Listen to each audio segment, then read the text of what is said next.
This is the golden question.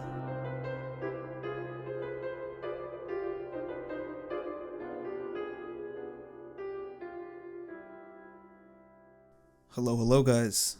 Welcome to episode 3 of the Golden Question podcast.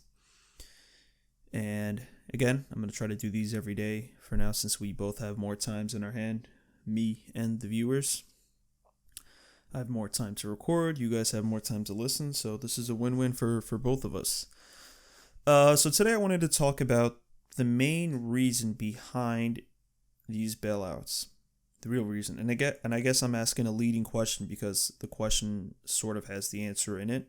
The question sort of has what I'm implying, that these bailouts are negative, and they're not a great thing. So again, what do these bailouts do? I'm watching CNN, and you have a reporter asking Chuck Schumer exactly what these bailouts will entail, and he's saying, yeah, it'll be about $2 trillion pumped into the economy, and it's gonna be good to do blank, blank, blank, blank. Now, the reporter's job is obviously gonna be, okay, so this is a politician who's passing something that obviously he thinks is good, but there's obviously a contrary view to it.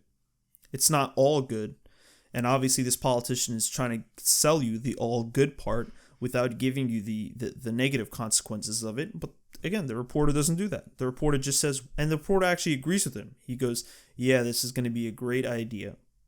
And again, it's all about what sounds good. And again, I'm going to keep bringing up the topic of the truth and what's not the truth. What's not the truth sounds good, but is bad for you. The truth doesn't sound good and is good for you. Kind of like eating healthy, right? A lot of people think, right? Not a lot of people, but eating healthy is a perfect example of this dynamic relationship between the truth and not the truth, because the truth is eating vegetables, eating stuff that doesn't taste good is good for you. And eating stuff that tastes good is bad for you. But obviously nobody wants to eat the stuff that doesn't taste good, so they rather lie and tell you that the stuff that tastes good is good for you. But it can't be that easy, right? So the truth, again, is always something that doesn't sound good, but it is something that has to happen. That's the lesson that I think sort of plagues society, that society unfortunately doesn't see. So when they hear stuff that sounds good, just know that it's not the truth. So again, the reporter is not doing his job as the media to criticize people that are obviously selling them something that's one-sided. So I guess I'll do that for you guys. If the media isn't going to do it, I'll do it. And there's many others that are doing it also. And I'll just keep it straight, simple. I'll answer the question first, and then I'll get into the details of it. The answer is to help the federal government grow via inflation.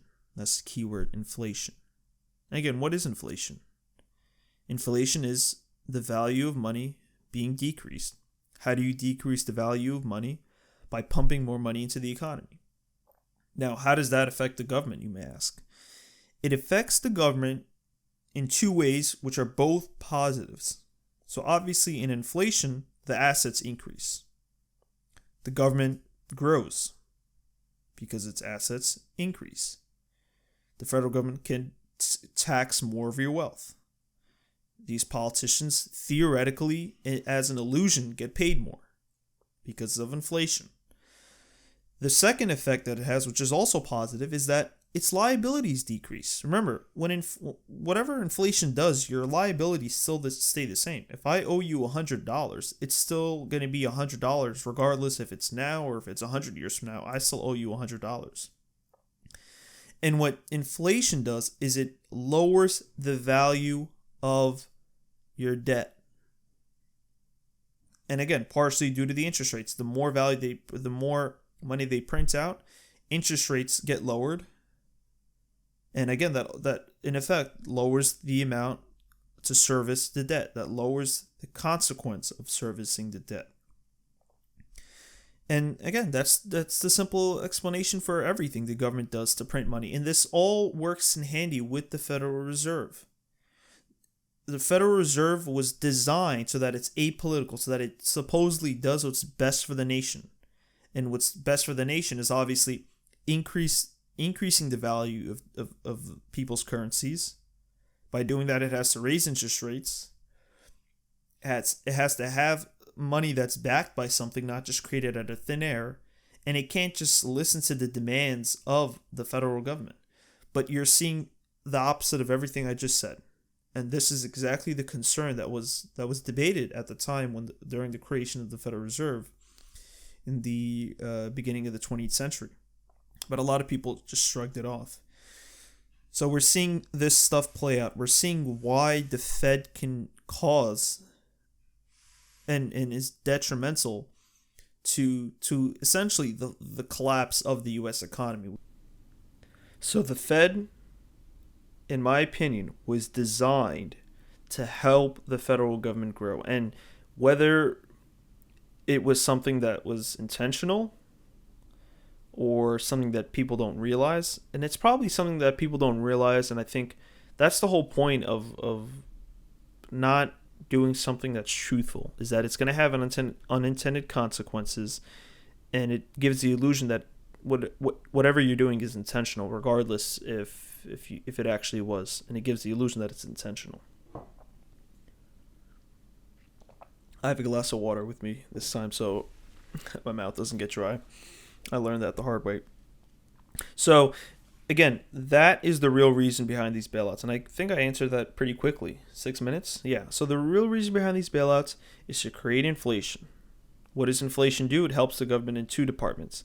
The first department is it increases its assets. It gives an illusion of prosperity. It gives an illusion that people are getting wealthier, but it's not real wealth. It's inflated bubble wealth, which just prints more money. Everybody gets wealthy at the same time. Nobody's actually getting more wealthy, right? If I have $10 and you have $20, let's say, that person is $10 wealthier than me, right? He's $10 more productive than I am, for example.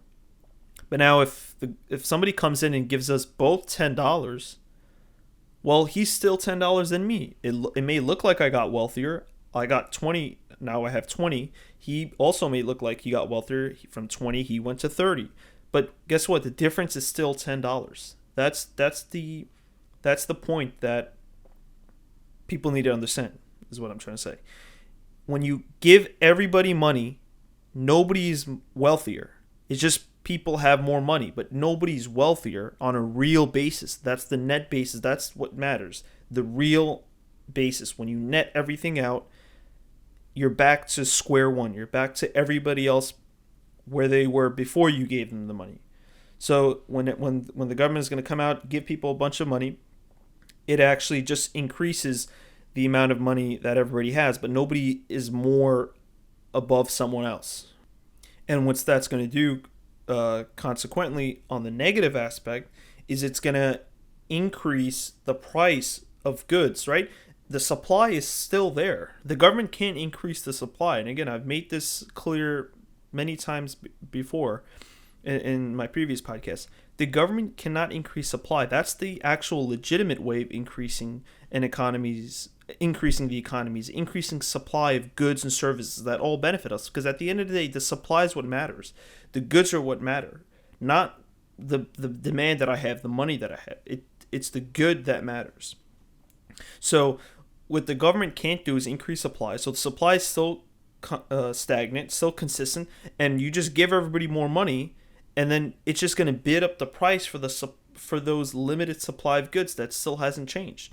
So in effect, everything is going to get worse when you have more money. When the government gives us all $1,000 or $3,000, whatever. I think now they raised it to $3,000. What is that going to do? What are we going to do with the $3,000? Right? We're just going to go and buy it. We're gonna buy more stuff. We're gonna go to Walmart. We're gonna buy some groceries. But now that everybody has more money and everybody's gonna have the same inclination to buy groceries, and the grocery supply is still stagnant, the price of grocery supplies is obviously gonna go up. It's again simple supply and demand. If supply stays constant and demand increases, prices go up. The only way for you to lower prices, which is what you want in an economy. You want prices going down. That's the whole point of the economy. You want deflation, right? The average growth of the economy should be deflationary because on a consumer goods aspect, right? Everybody's wealth is supposed to sort of stay consistent. People are going to get wealthier, but a reason why they're getting wealthier is because the prices of their goods are going down, right? Everybody's productivity can increase. That's great. You can get more wealthier than that. But even if your productivity is consistent, you should still be getting wealthier in effect because prices are going down. So how do prices go down? By increasing supply. Okay, you could increase demand, but as long as supply is increasing faster at a faster rate than demand, prices will go down. And what the government does is the opposite. So what you're going to see government print a bunch of money, and then now you're going to have people complain, oh my gosh, they've increased the price of tomatoes, they've increased the price of potatoes, and then the government's going to institute price controls. It's going to put a fixed price on a bunch of different goods. And then obviously these businesses are uncompetitive. They can't compete they can't cover the costs, and their profits the profits are going to go negative. They're going to go into a loss. And then these businesses are going to go bankrupt, and then people are going to start saying, oh my gosh, all these businesses are going bankrupt. Who's here to help? And then the government nationalizes industry. That's the path that we're on. You have the government blaming companies for the problems that it caused, and then coming in as a solution for its own problem that it caused. I guess like a perfect way I could describe it is, let's say you're in a room with some kids and you steal a bunch of candy from some kids without them knowing, and then you blame it on someone, right? You blame it on someone else, and then you tell the kids the solution is, so that we don't have our candy stolen, give it all to me and I'll hold it for you, and then he has all the candy. So again, that's the path that we're on. You have the government making these companies take on so much debt, right? They're not saving enough. They're producing stuff that's beyond their means. And then you have the government printing more money, giving it to the consumers directly, right? Without the business actually giving money to the consumers, the government is going to be giving money to the consumers. It's going to bid up the prices for the goods that the companies have, and then when the company raises prices to combat that, now it's their fault, and then the government has to step in. Put price controls, force businesses to price whatever their goods. So essentially, the business isn't running their own business; they have the government running it for them. And then the business becomes uncompetitive; they go bankrupt, and then the government comes in and takes over those businesses. That's the path we're on. And again, this is the path that the government chose to increase power. And we've seen this throughout history, where you have governments increase power, I guess mainly three ways. You have first way is to just kill the people, just to steal their wealth, enslave them, right? Force them to work for you for free, right? While you reap the benefits. Second way is to tax their wealth, to tell them, all right, you know what, I'll let you guys do whatever you want, but I'm going to tax you heavily. I need to take my cut, which is the whole reason why this country formed, is the collapse of that second method. People said, you know what, you're not going to tax our wealth. You have no business in what we're doing, and yet we're going to give you our money, several hundreds of miles from the ocean. So we're not going to do that. Or how far is England from here? Yeah, roughly like 1,000 miles. Sorry for all my metric listeners. So you have the people revolting. So we got rid of the second method, and now the last method, which is ingenious actually, it's very smart, is to, instead of taking people's wealth directly, take their purchasing power away. And when you take their purchasing power away, it also, at the same time, you're making them have an illusion of them having more wealth, right? If we could just measure which country has the most wealth by the most money that's been circulating around, Zimbabwe is the richest country in the world. They have trillions and trillions of dollars. You have people walking around with $1 trillion bills. But it's not the money that makes a nation wealthy. It's the goods or services that is produced in the country. It's not the money. The money is a tool that helps us circulate these goods around and services. But again, the thing that matters most about a nation, to tell if a nation is wealthy, and again, this is the whole theory of Adam Smith, the theory of economics, the theory, the free hand, is what makes an economy wealthy is how many goods and services can it produce. That's it. Not how much money they have, not how much wealth they claim they have. It's simply the amount of produce they have. Now, if the government is telling it's going to make the situation better, the only way you could make the situation better is to increase the goods and services. That's the only way the economy can improve. An economy improves by greater creation of goods and services, the GDP, that how much stuff we produce. That's how you measure a country. A country that makes less stuff is less valuable than a country that makes more stuff. Now, if the government says, guys, I'm going to make this country wealthier by giving you more money, you should stop and say, wait a second, are we producing more? No. What you're giving us is money. It's going to give an illusion of wealth, right? We may have more money than we had before, but we haven't produced anything more than we have before. We're still producing the same thing, and then this comes into effect with the government, in which the government now gets the ability to grow because it has obviously a larger portion of income to tax, and the very fact that it's having the ability to print money is in and of itself a power that the government can incur.